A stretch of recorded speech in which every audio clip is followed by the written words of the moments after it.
Hello and welcome back, everybody. Today we're going to have an interview with Harlee. Harlee, thank you so much for joining us.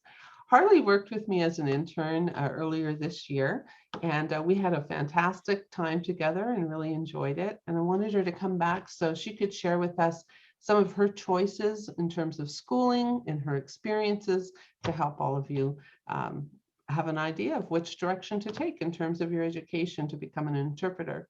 So let me just start by asking, Harlee, how did you even decide to become a sign language interpreter and what school you went to and to pursue it all as a career? So I attended Western Oregon University out in Monmouth, Oregon. I made the decision to become a sign language interpreter pretty young. I say kindergarten because I saw a sign language interpreter in my class and I looked at them and knew that's what I wanted to be. I then learned sign from her so I can communicate with the deaf students in class because I did not need an interpreter to communicate with them. But however, I was very lucky because through elementary school, I was taught sign language, and then it was offered at my high school. And then my high school teacher, who you do know, um, I do. really set it in stone for me. She pushed me in the right directions and really was a huge motivator Yeah. behind me going to school for it. Yeah, actually, speaking of your high school teacher, her first name is Debbie. Debbie is fantastic. She's a certified interpreter herself. And Mhm. so she brought that perspective to the classroom. And she was very much an advocate of helping the students that she taught to pursue it as a career. So it wasn't just, a fun class. She was very serious about it. Mhm. And I even had the opportunity to come in and speak to the class on a number of occasions with different classes. My junior year, another reason, Right. And a so full that, circle. right. And then he came back as an intern. So that was a lot of fun for me to see somebody who actually heard my presentation become an interpreter. That was exciting. Yep. So you've told us what university you attended. What made you decide on Western? So I applied my senior year to only schools in California. Okay. My senior year of high school, I applied to only schools in California that had a major that related to interpreting and deaf studies.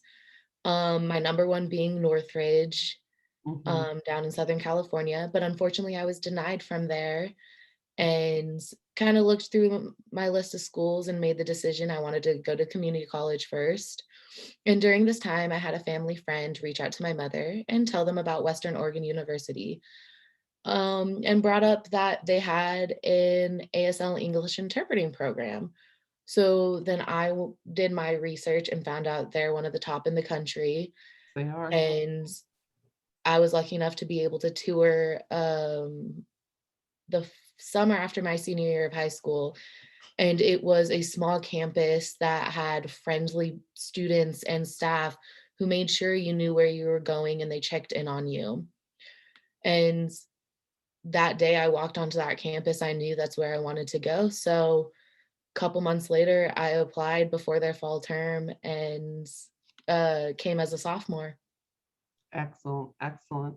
And so you kind of went into university at one of those times that just impacted people internationally, but that was COVID, right? Yeah. So how would you say COVID really affected your schooling and your training and opportunities?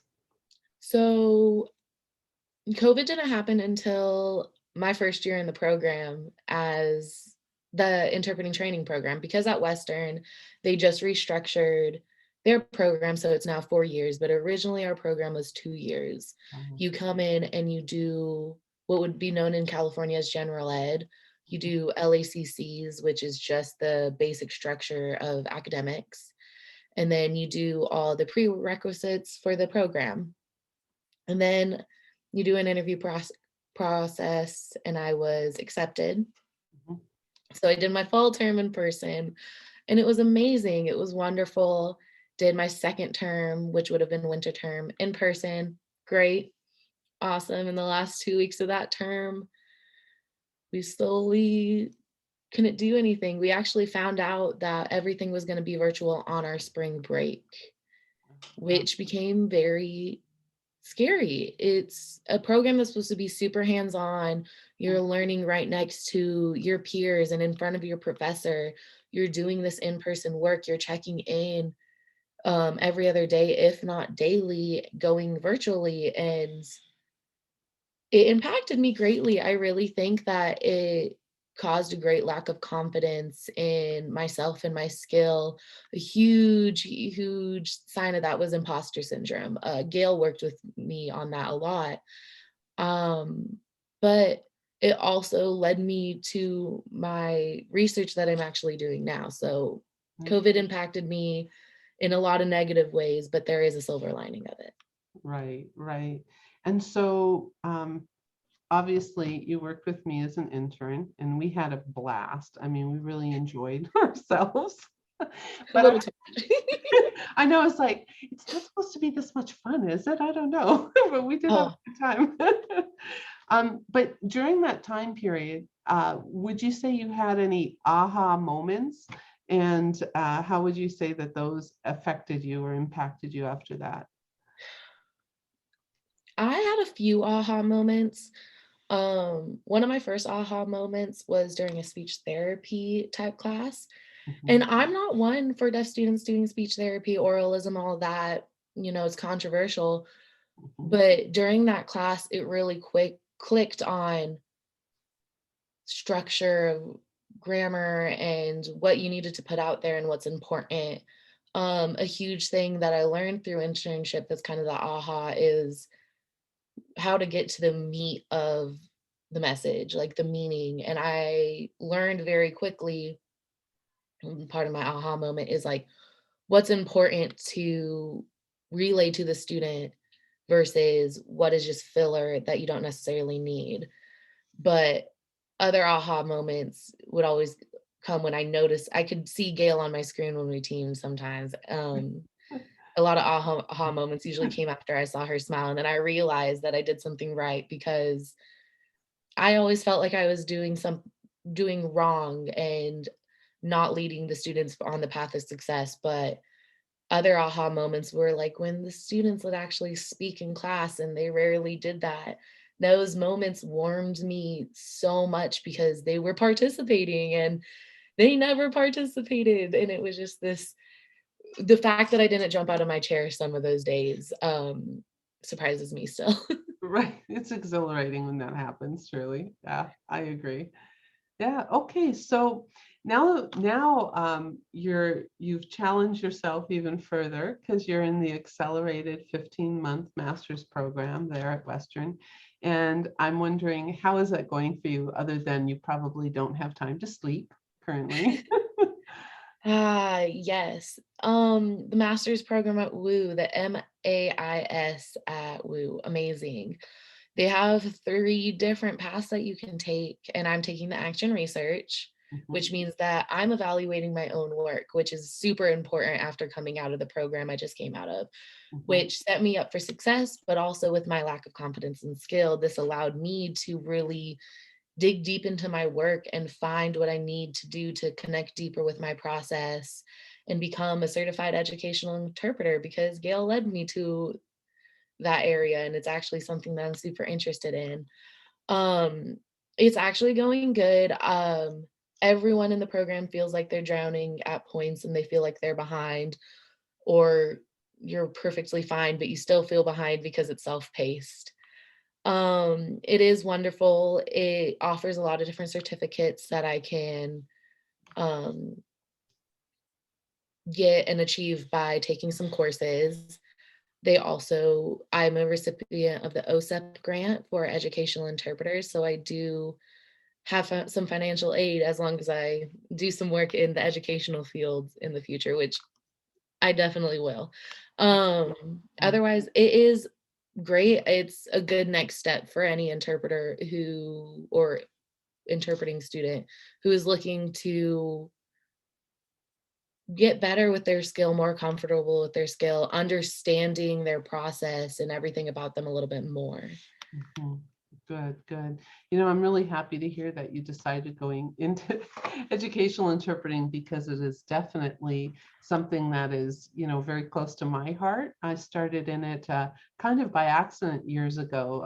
We got a call and they had a school job and nobody wanted it. It paid too little. And I thought, oh, you know, let's see what this is all about, and fell in love with it. Just fell in love with educational interpreting after that. That was years Which ago. is such an important thing, is the pays too little, while it's like becoming an interpreter, we want to allow access. Like the big motivator is allowing access. So that's like a huge thing of why I want to get into educational interpreting, but I also want to be qualified for it. I want to ensure that I am setting up every student on the path of success and what's best for them. So And I think that's why it was so exciting when we were working together. We were working with some students that were very uncomfortable, especially it was COVID, and we were doing basically video. It was all on yeah, video all at the everything was time. virtual. Right, virtual, thank you. And the kiddos were really, you know, just silent and not really captivated, right? Definitely a little distracted. And to see them go from that as we were working with them to becoming engaged, to start participating, you know, it was like a, you know, it just kept increasing. It was so exciting when we were working together to see that. It's gratifying. And I think It is. that's the best part, is to see the changes. Yes, and we're really lucky because we got to work with a staff at that school that was very supportive of those students and the interpreters and what they needed, for the success of the student, and the what would help out the interpreters best. They really communicated that with us, and it Mhm. was really gratifying. I left class every day feeling a little step closer to getting them to participate until they finally did. So It was it amazing. definitely was amazing, and I didn't think I would enjoy being in a classroom environment, but I very much so did after a while, talking to teachers, which never thought I would be on the equal level as teachers. The day finally came. And it's wonderful. It's a great environment. It was also, I was very lucky to be in a safe and comfortable environment. Right, right. Okay, so I'm trying to think, you know, basically your experience, it's wonderful. It's been positive overall. I mean, nothing is perfect. I'm sure there's been a lot of challenges, but overall, your education, how you've grown into this field has been a very positive experience. And I would say that that's not always the case, right? I'm Mhm. sure we've both heard some horror stories of people that have had a really difficult time. So, what advice do you have for individuals about to embark on the journey of going to school, becoming an interpreter? What advice would you have for them? So, my first line of advice is self-care. At Western Oregon's program, a really huge part of the teachings was taking care of yourself. If you need, find a counselor or therapist that you are able to talk to. You are going into a confidential field. You need to be able to get out what is happening in a safe environment that is confidential, where your business is not going to be spread. You need that safe outlet. Your friends are not, you do not put that on your friends' shoulders, especially since it's confident. It's not for their ears to hear. Right, right. Um, Self-care can also be forcing yourself to do the work when you really don't want to and you want to sit down on the couch and relax, or actually getting away from the desk and going on a walk or going out with your friends, working out, doing something that helps you out in the end of the day. It's very important to integrate that into your everyday life, or you're gonna burn yourself out. Next would be setting time aside to practice, and that practice could be finger spelling any street sign you see. That's advice that I've gotten from professors. Copy signing. Find a deaf individual that you like their signing style, watch their videos, and copy sign them. Mhm. Like that game Mirror you used to play when you were a kid. Another advice that I got from um, my teacher, that I've had in the past. Other things.